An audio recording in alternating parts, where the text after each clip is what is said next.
का यह राज बाहर आ गया तो सबसे बड़ा असर उसके अपने रिश्तों पर पड़ेगा। तुलसी और मीर, जो गलतफहमियों की वजह से एक दूसरे से दूर हो गए थे, फिर से करीब आ सकते हैं। नोइना जानती है कि जैसे ही सच सामने आएगा, उसकी सारी चालें नाकाम हो जाएंगी और जिन हालातों को उसने अपने फ़ायदे के लिए मोड़ा था, वही हालात उसके खिलाफ हो जाएंगे। इसी तनाव भरे माहौल में एक और चौंकाने वाली बात सामने आती है।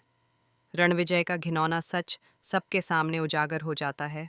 अब तक जो इंसान खुद को शरीफ और सच्चा साबित करने की कोशिश कर रहा था, उसका असली चेहरा बेनकाब हो जाता है। पता चलता है कि उसने एक औरत के साथ बदसलूकी की थी। उस औरत के चेहरे पर आई चोटों के निशान और मेडिकल रिपोर्ट जैसे पुख्ता सबूत सामने रखे जाते हैं। यह मामला सिर्फ घर की चारदीवारी तक सीमित नहीं रहता, बल्कि पूरे वीरानी परिवार और पुलिस के सामने खुलकर आता है। परिवार के लोग स्तब्ध रह जाते हैं। जिन्हें रणविजय पर भरोसा था, वे खुद को ठगा हुआ महसूस करते हैं।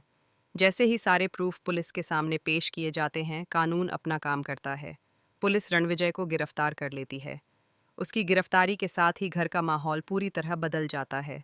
जो डर और दबाव अब तक छाया हुआ था, वह धीरे धीरे कम होने लगता है। रणविजय के जाने से कई जिंदगियों पर पड़ा बोझ हल्का होता है। रणविजय की सच्चाई सामने आने और उसके घर से जाने के बाद परी और गरिमा के रिश्ते में भी बदलाव देखने को मिलता है। दोनों के बीच जो दूरियां और गलतफहमियां पैदा हो गई थीं, वे अब कम होने लगती हैं।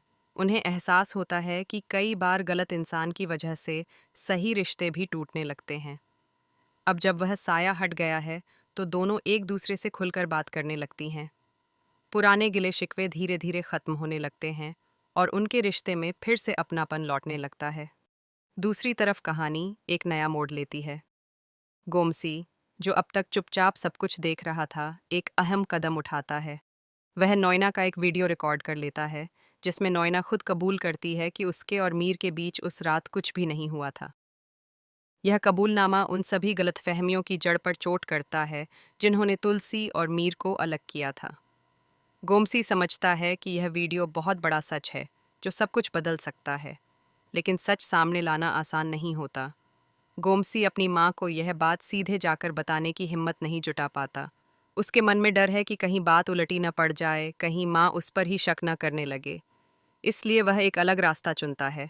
वह पूरा सच एक पत्र में लिखता है, हर वह बात जो उसने देखी और सुनी। वह पत्र अपनी माँ तक पहुँचा देता है, ताकि सच्चाई उसके सामने बिना किसी टकराव के पहुँच सके। अब सबसे बड़ा सवाल ये है कि क्या गोमसी सच में अपनी माँ की मदद कर रहा है, या अनजाने में वह एक और तूफान खड़ा करने वाला है।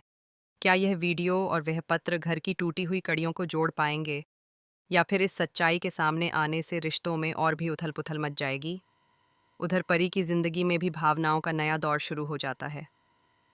अनंतिका उसे बताती है कि अजय अपनी डेट के दौरान सिर्फ उसी की बात कर रहा था। वह हर पल परी के बारे में सोच रहा था, उसके साथ बिताए लम्हों को याद कर रहा था। यह सुनकर परी के मन में दबे एहसास जाग उठते हैं। उसे एहसास होता है कि अजय का प्यार दिखावा नहीं, बल्कि सच्चा और गहरा है। अब परी एक दुविधा में है। क्या वह अपने दिल की सुने और अजय को एक और मौका दे? क्या बच्चों की खातिर वे दोनों फिर से शादी करने का फैसला करेंगे, या फिर पुराने जख्म उन्हें आगे बढ़ने से रोक देंगे? अजय भी अपने फैसले को लेकर गंभीर है। वह जानता है कि यह सिर्फ दो लोगों का नहीं, बल्कि पूरे परिवार का सवाल है। आने वाले समय में कहानी और भी दिलचस्प होने वाली है। क्या तुलसी उस पत्र और वीडियो के जरिए पूरी सच्चाई तक पहुंच पाएगी? क्या मीर को पता चलेगा कि वह जिस बात के लिए खुद को दोषी मानता रहा, वह झूठ पर आधारित थी? और सबसे बड़ा सवाल, क्या नोइना एक बार फिर कोई नई चाल चलेगी ताकि उसका सच सामने न आए? रिश्तों, साजिशों और सच्चाई के इस जाल में हर किरदार एक अहम मोड़ पर खड़ा है। अब देख